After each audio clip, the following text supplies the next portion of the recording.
Tu sais quoi? Il y a un truc qui me rend vraiment, vraiment super triste. Tu te souviens quand on était plus petit, on avait une histoire des bons points. T'as eu ça à l'école toi aussi? Quand tu répondais bien, quand tu faisais bien ton travail, on te donnait un bon point. C'est bien. T'avais bien compris ce qu'on t'avait demandé. Et en fait, ça fait 20 ans cette histoire, et tu continues à attendre tes bons points.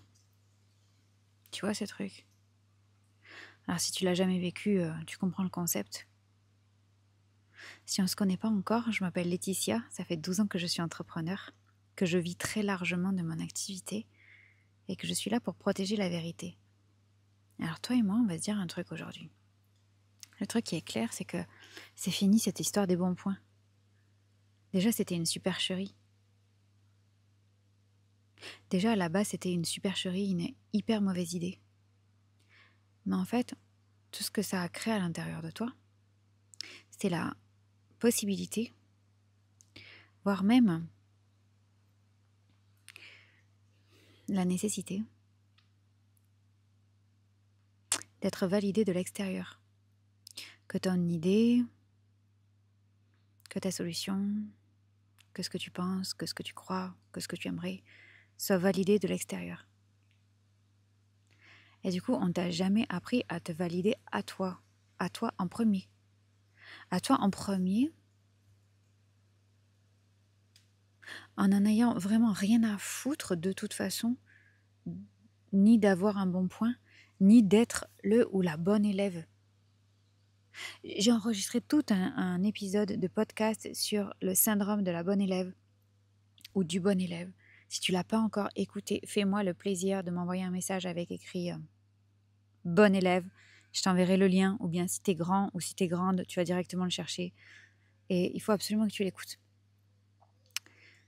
Et, et en fait, ça me tracasse énormément parce que moi, j'ai plein de clients qui sont hyper intelligents.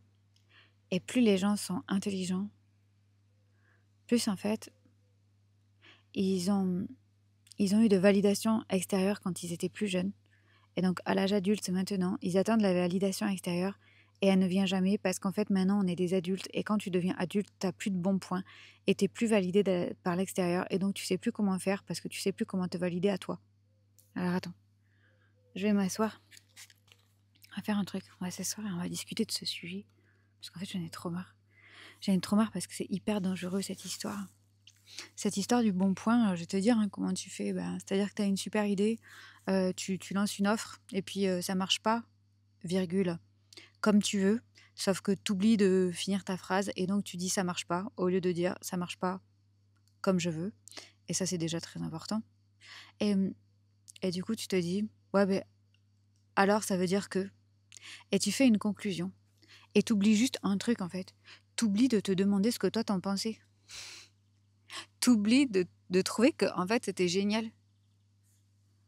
Et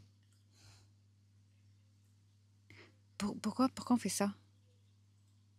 Oui, on sait pourquoi on fait ça, parce qu'en fait, on nous a validé par l'extérieur, on nous a dit c'est bien, c'est bien, c'est bien. Et du coup, à l'âge adulte, comme on a oublié. On a oublié comment on faisait pour se valider nous-mêmes. Alors, on va parler de ça et je vais t'expliquer comment on fait. En fait, chaque fois que tu vas faire quelque chose, tu vas te demander à toi, premièrement, quels sont les critères d'évaluation de ce que tu crées, de ce que tu vis, de ce que tu fais. Et deuxièmement, sans atteindre le résultat, tu vas re-regarder ces critères et te demander s'ils correspondent bien à ces critères. Mais comme tu es quelqu'un de vachement intelligent, en fait, si ça ne correspond pas aux critères, tu vas de toute façon optimiser ton truc pour que ça réponde aux critères avant de le sortir à l'extérieur de toi. Donc en fait, il n'y aura plus jamais de questions à te poser. Et ça veut dire quoi? C'est que pour avoir les critères, ça veut dire que tu connais ta définition d'une vie réussie. Tu le connais.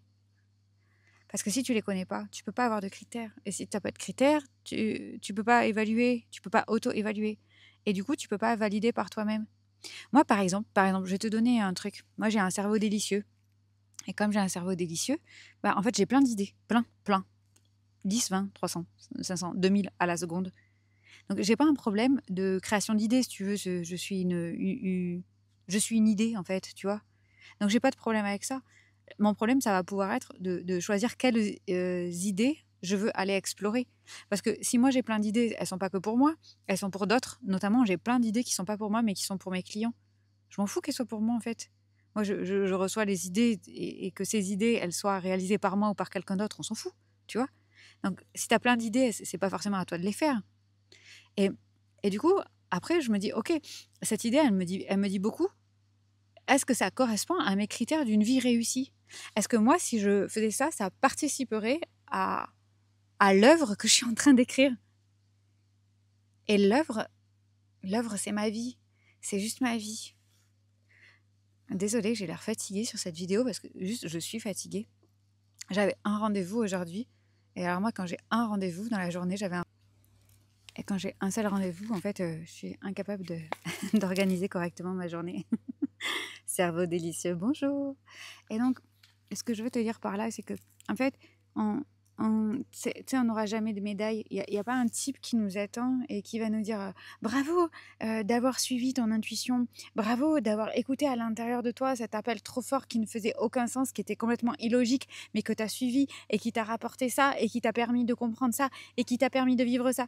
Non mais, tu sais, à la fin, tu vas pas sortir de chez toi avec le mec qui t'attend avec la médaille, qui va te la passer autour du cou et en te disant bravo. You made a very big difference in the world today. Non, non. La seule personne qui va te mettre la médaille, c'est toi. T'es la seule personne. T'es la seule personne qui va te mettre la médaille. Alors, par contre, si tu veux, quand tu gagnes une médaille, c'est parce qu'il se passe quelque chose et qu'il y a des critères. Il y a des critères pour obtenir cette médaille. Donc toi, tu peux te la donner, cette médaille. Et c'est vachement chouette que tu te donnes ta médaille. C'est génial quand tu y penses. Mais l'idée, c'est... du coup, c'est quoi les critères? Parce que les critères d'un truc génial que tu fais toi, bah, ils dépendent de toi et de ta définition de la réussite à toi. On est d'accord avec ça. Donc ça veut dire que déjà... Attends. Ouais. Déjà, la première chose, c'est il te faut ta définition de la réussite. Ça, t'as compris, je le dis tout le temps. Franchement, ça fait 12 ans que je fais ce métier. Ça fait 4 ans que je suis sur les réseaux. Ça fait 4 ans que je répète ça. Donc vraiment, vraiment, si tu me connais et que t'as pas fait ça, je t'ai à l'œil. Donc ça, c'est la première chose. Définis ce que veut dire la réussite pour toi. C'est quoi une vie réussie pour toi? Et tu relis ta liste jusqu'à temps que à l'intérieur de toi, ça sonne juste, ça sonne correct, ce soit vrai, quoi. Pas ce que tu disais il y a 2 ans. Moi, il y avait des trucs. Tu vois, je vais te donner un exemple. Il y a quelque temps, nous, on a une maison en Espagne, on a une maison en France. Et je voulais vraiment garder ma maison en France. Et vraiment, je me disais... j'aimerais vraiment avoir un lieu qui représente tout un tas de choses. Okay. Et ici, il y a des arbres, il y a des arbres fruitiers. Enfin, ça représente tout ça. Et donc, ma vie réussie, c'était garder cette maison. Est-ce que je suis capable de générer suffisamment d'argent pour avoir une maison en Espagne, avoir une maison en France et me loger dans un autre endroit encore, dans un autre endroit en Espagne? Est-ce que ça, c'est jouable? Et je me dis, ça c'est vraiment une vie réussie. Un mois plus tard, je me dis, une vie réussie, c'est vraiment une vie où t'as pas d'attache, quoi. C'est vraiment une vie où tu peux partir comme ça, t'as rien qui te retient. Ok? Donc, ça demande, si tu veux, que ta définition de la vie réussie, ce soit ok pour toi, que ce soit un truc vivant. Parce que tu vas changer, tu vas devenir papa, tu vas devenir maman, tu vas te marier, tu vas te séparer, tu auras tes enfants, tu n'auras plus d'enfants, tu vas vouloir un enfant, tu vas pas pouvoir en faire un, il y a des maladies, il y a la vie en fait qui intervient. Et donc ta définition de la réussite, elle va changer. Et du coup, la médaille que tu vas te donner, elle va être sur des critères différents, parce que des critères selon la définition de la réussite. Et en fait, ça me rend triste et ça m'énerve à la fois, ce sujet. Mais il faut vraiment qu'on en parle pour ça, parce que c'est trop important. En fait, c'est la clé de tout, parce que le bon point qui était donné par la maîtresse, la validation de la maîtresse qui disait, ou du maître, c'est excellent, c'est bien, etc. C'est bien par rapport à qui? Par rapport à quoi? Ça part d'où? Ça va où? Dans quelle direction? Moi, par exemple, si mon enfant m'obéit, ça participe pas du tout à ma définition d'une vie réussie. Mais pas du tout. Je veux pas dire que si mon enfant me désobéit, ça fait partie d'une vie réussie. Mais en fait, l'obéissance, c'est pas dans ma définition. Ça existe pas, ça. Et donc, du coup, je pourrais pas regarder tel critère. Et au contraire, si ça arrivait, je me dirais, oula, attends, du coup, ça veut dire quoi ça? Parce que ça fait même pas partie de mon imagination. Mais peut-être que pour toi, oui, peut-être que toi, tu trouves que ton enfant t'obéit, c'est blablabla. On s'en fout, il n'y a pas de jugement. C'est juste, c'est quoi que tu as choisi en fait? Et donc, on nous fait des grands discours là sur le business, gna gna, comment avoir un business qui est réussi. Mais en fait, c'est quoi un business qui réussit pour toi? Je lisais la dernière fois, j'avais une nana. Elle avait un podcast avec je sais pas combien de millions d'écoutes et tout. Je me disais, waouh, la nana, truc de fou, voilà. J'écoute un premier épisode. Elle a une entreprise de service et elle dit qu'elle a 30% de rentabilité. Bah alors moi, il faut savoir que niveau compta, niveau chiffres, je suis l'expert de rien y connaître, quoi. Ça m'intéresse pas, ça me parle pas, etc. Je fais quand même 30% de rentabilité, ça me paraît peu. Et du coup, je fais un message à la personne qui s'occupe de ça chez moi, qui n'est autre que mon père. Et je lui dis, papa, c'est quoi ma rentabilité, moi? Ça fait 12 ans que je fais ce que je fais. Hein. Mais normalement, les gens normaux, ils doivent savoir ça. Hein. Ils ont cette information. Mais moi, je ne l'ai pas. Parce que je ne suis pas comme les gens. Et il me dit, je dirais à peu près 95%. Ah, ok. Et du coup, j'étais comme... Bah, la nana, elle a peut-être des millions d'écoutes sur son podcast. Mais en fait, même moi, je n'ai rien à foutre. En fait, ouais, ça fait chic, quoi. Mais alors, moi, c'est pas du tout ma définition d'un business réussi, quoi. Et moi, ma définition d'un business réussi, c'est 95% de rentabilité. Ça, oui, ça me fait kiffer. Je suis là comme, ouais, c'est ça qui me fait kiffer. Mais toi, peut-être toi, ça va être le nombre de clients. Mais arrête de croire tout ce qu'on voit là. Arrête de croire tout ce qu'on voit. Moi, au début, je croyais, tu sais, les gens, ils font, ouais, je fais 10 000 euros par mois. Et après, les mêmes gens, je les avais en message privé qui me disaient, est-ce que tu peux m'aider? Parce qu'en fait, ils faisaient 10 000 euros par mois, mais ils avaient 12 000 euros de dépenses par mois. C'est comme, mais qu'est-ce que tu fais de l'argent? Et, bah ouais, parce que moi, je suis là pour 95% de rentabilité. Donc, forcément, en fait. Et je dis pas que c'est mieux. Je dis juste que le bon point, il te sera plus donné parce que la validation extérieure n'existe pas. Et dans l'entrepreneuriat, qui plus est, bah, c'est toi qui dois donner les bons points à toi-même. Donc, tu dois les donner sur des critères. C'est lesquels?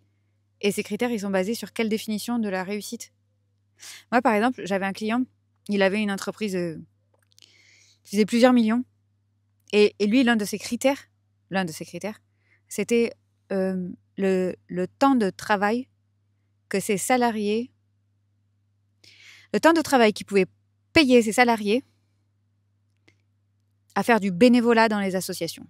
C'est-à-dire que ses salariés, sur leur temps de travail payé, ils allaient aider dans des associations. Son gros kiff, il donnait 30% de son résultat. Son gros kiff, c'était d'augmenter son résultat parce que plus il augmentait son résultat, plus il pouvait donner de l'argent. Du temps et de l'argent. Ben, voilà. Moi, j'ai une cliente, plus elle gagne, plus elle donne à une association qui défend et sauvegarde le monde sous-marin et plus particulièrement tout ce qui tourne autour des baleines. C'est comme... En fait, on s'en fout, tu vois. Et moi, tous les clients que j'accompagne, ils ont chacun leur délire, là. Mais on part de ça. C'est quoi une vie réussie pour toi? Et en fait, je parle de ça parce que ça me touche énormément, comme tu peux l'entendre, ce sujet. Ça me touche énormément parce que les réseaux sociaux, en fait, nous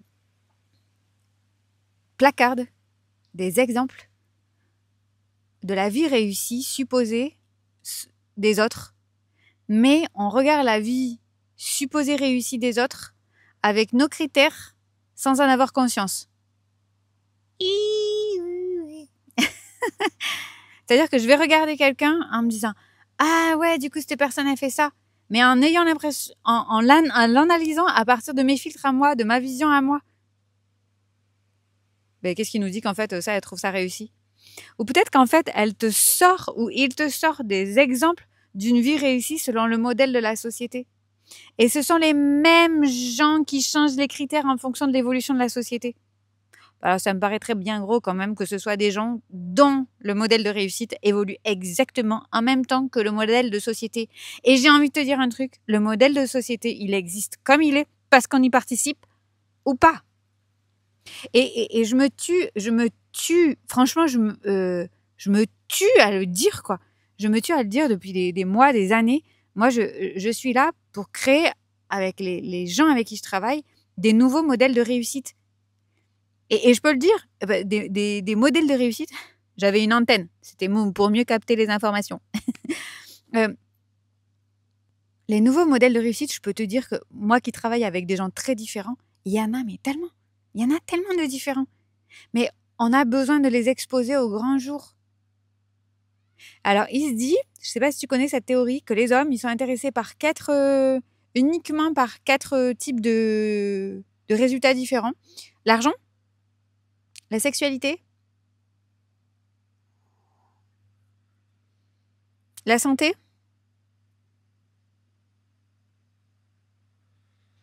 et je crois tout ce qui concerne le fitness, quoi, le challenge sportif.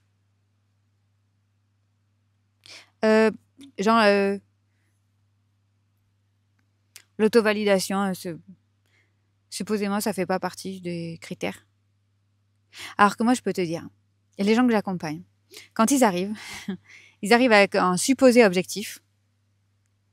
Et en fait, quand ils arrivent à être contents d'eux-mêmes, quand ils arrivent à se donner une médaille, quand ils arrivent à se dire « Putain, mais en fait, je suis en train maintenant de vivre ma vie réussie », il n'y a plus aucun problème. Les problèmes ont disparu.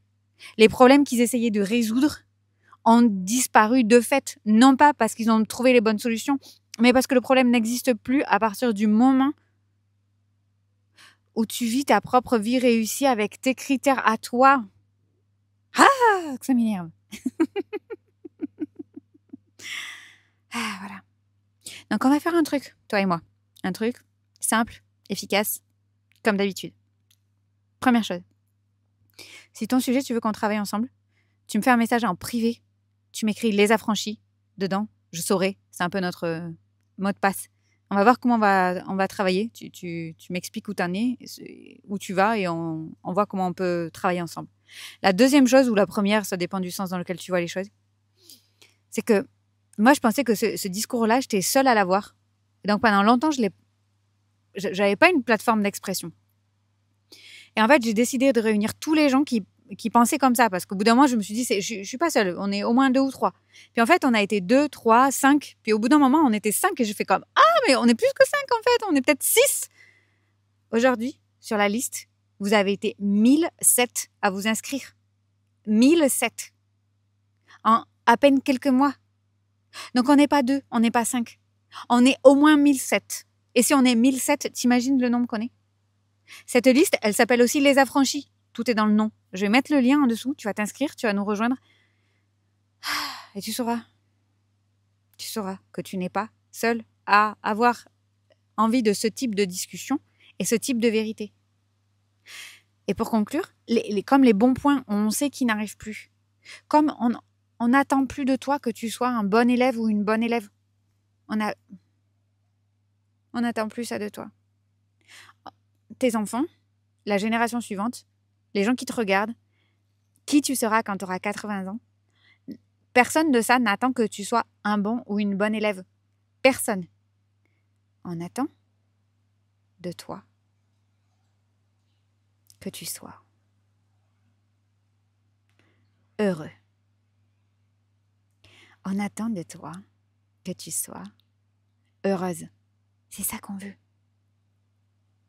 Si tu sais pas par où commencer, tu m'écris. On commence lundi.